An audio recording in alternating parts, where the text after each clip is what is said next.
Okay. So, So tell me about your mallet. well, it's one of the cream mallets. I'm not sure exactly what generation of it, but I just find that adding some tape on the inside gives me a little bit more grip. It's the rubber tape and a little padding here, and I tape up my fingers just a little bit, but other than that, that's it. Okay. So a cream mallet, which is the cream of the crop, so to speak. Yeah. Yeah. And you know, I've seen a lot of folks with this. It's almost like it's a flesh-colored tape of some sort. Yeah, I brought these on my. I believe I started using this in North Carolina, and then I brought it out to the Colorado Worlds. Okay. Yeah. Cool. Awesome. Okay, so can you just say who you are and where you're from? I'm Matthew Williams. I started playing in North Carolina. Yeah.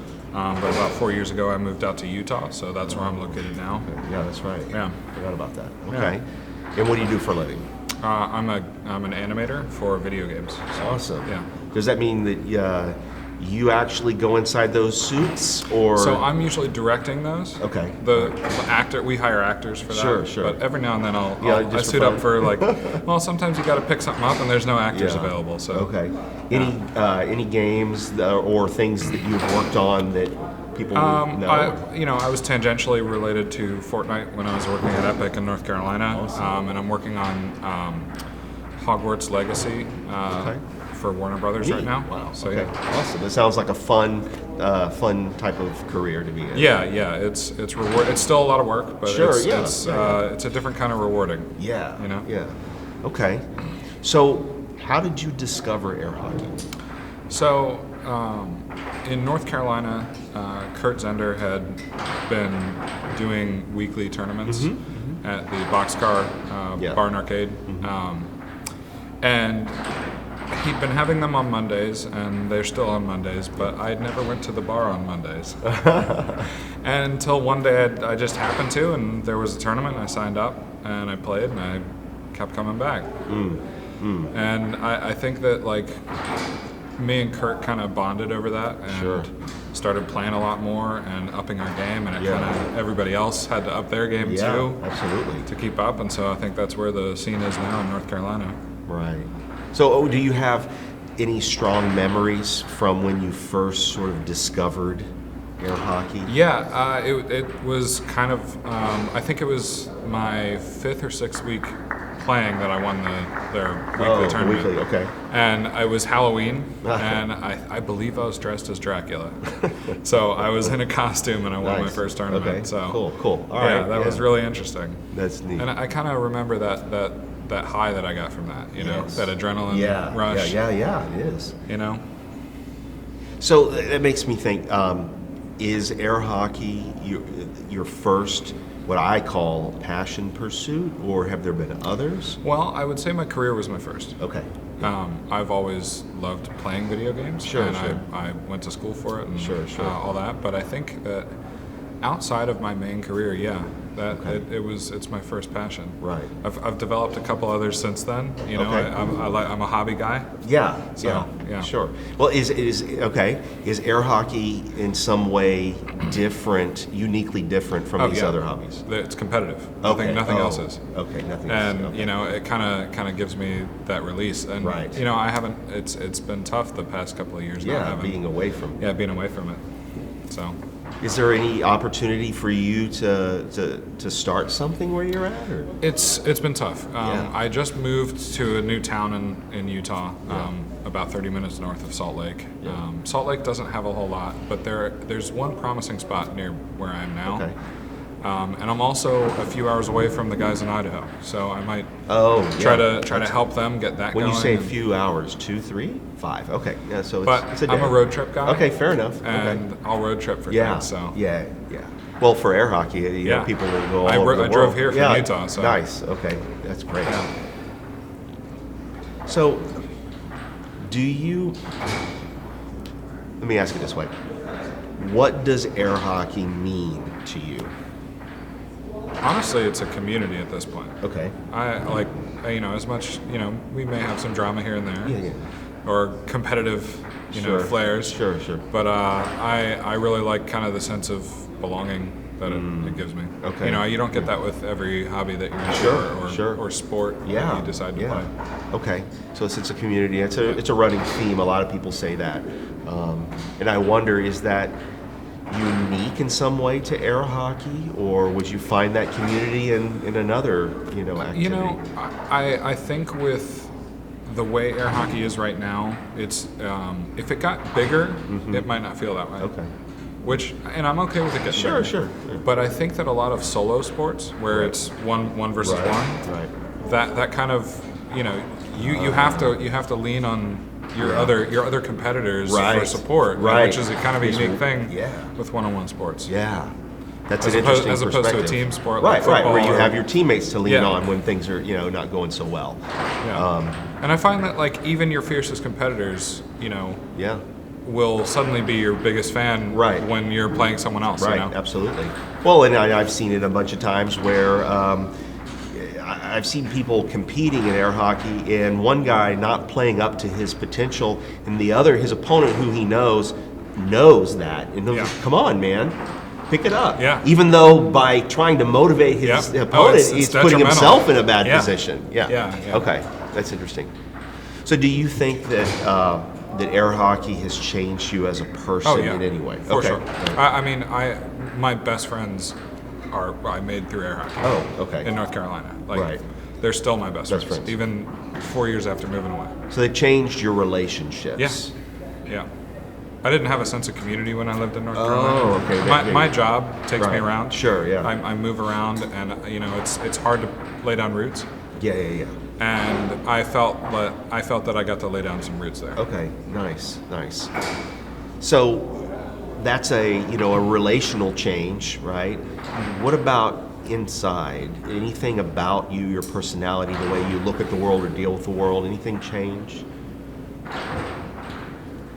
Well, I think when I started playing air hockey, it was kind of a difficult time for me. I didn't know where my career was going, what I was doing, and I think that it gave me a sense, like some confidence, that I had more self-worth than I previously did. There was more than just the career. Right.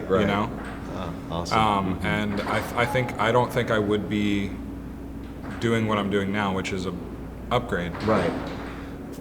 If I hadn't have been able to develop that confidence. Oh, and wow. I think air hockey huge. I think air hockey really helped with that. Okay. It's a release too, Well, sure. A lot of that stress. Yes, absolutely.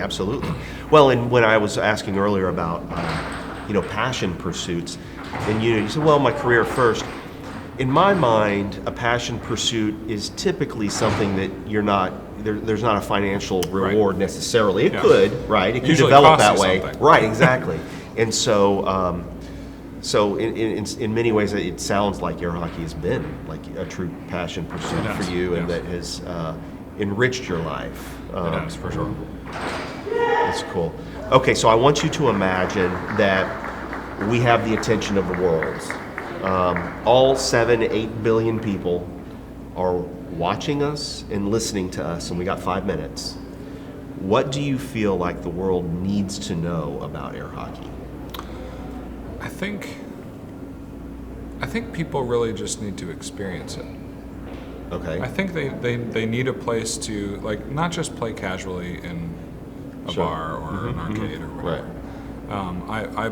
I invited 2 friends to sign up that live in Houston. Right. And they did, and they played. That's great. I got them playing out at a bar the night before, and they just kind of giving them a few tips and pointers, they started to get a little bit hooked. Yeah, a little interested. So, like, I really do think that, if you're hesitant, just go try. It's okay to be bad at it at first. Yeah.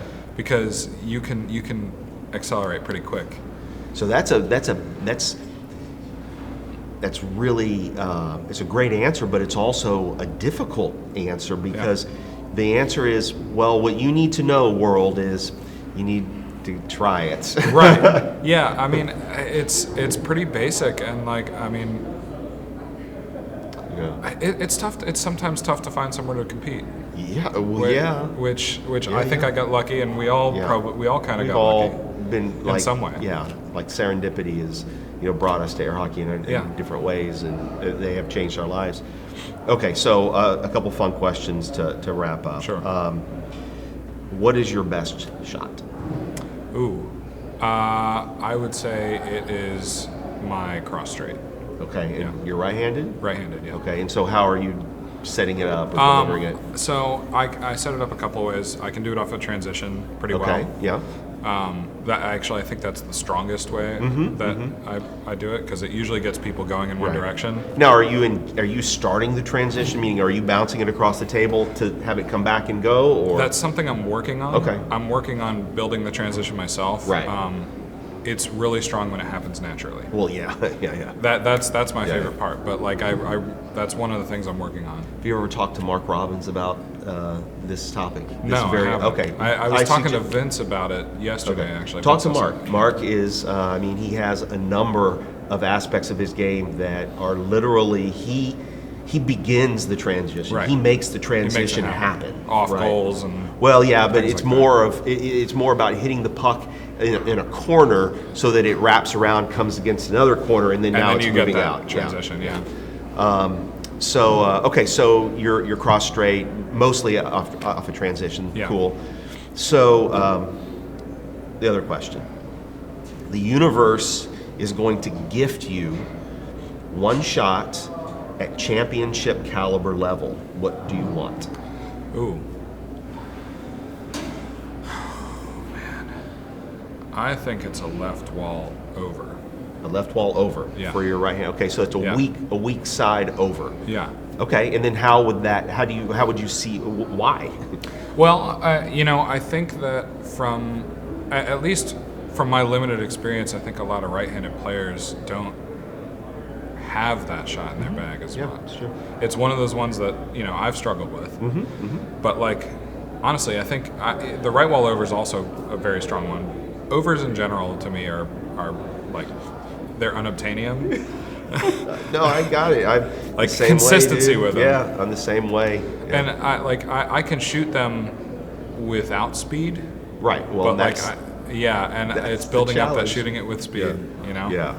No, that's true. Well, and I can tell you, the person to probably talk about on that would be Danny Hines. Yeah. I think phenomenal right Yeah. wall over. I get that cross straight to the left, and then I get the Yeah. over to the right, and I think that'd be pretty you got deadly. something going on. Yeah. Yeah. Awesome. All right. Well, thank you. Yeah, I hope thanks a lot. things pick up in Utah, and that you actually find a group or Yeah. foster a group, and then we get to see the Utah guys, and gals show up. It'd be Well, awesome. since I moved, I have a garage now, and I do have a table. Oh, so sweet. I, Open it up to the neighborhood. exactly, Cool. exactly. All right, Yeah. man. All right. Thanks, Tim. Good talking with you.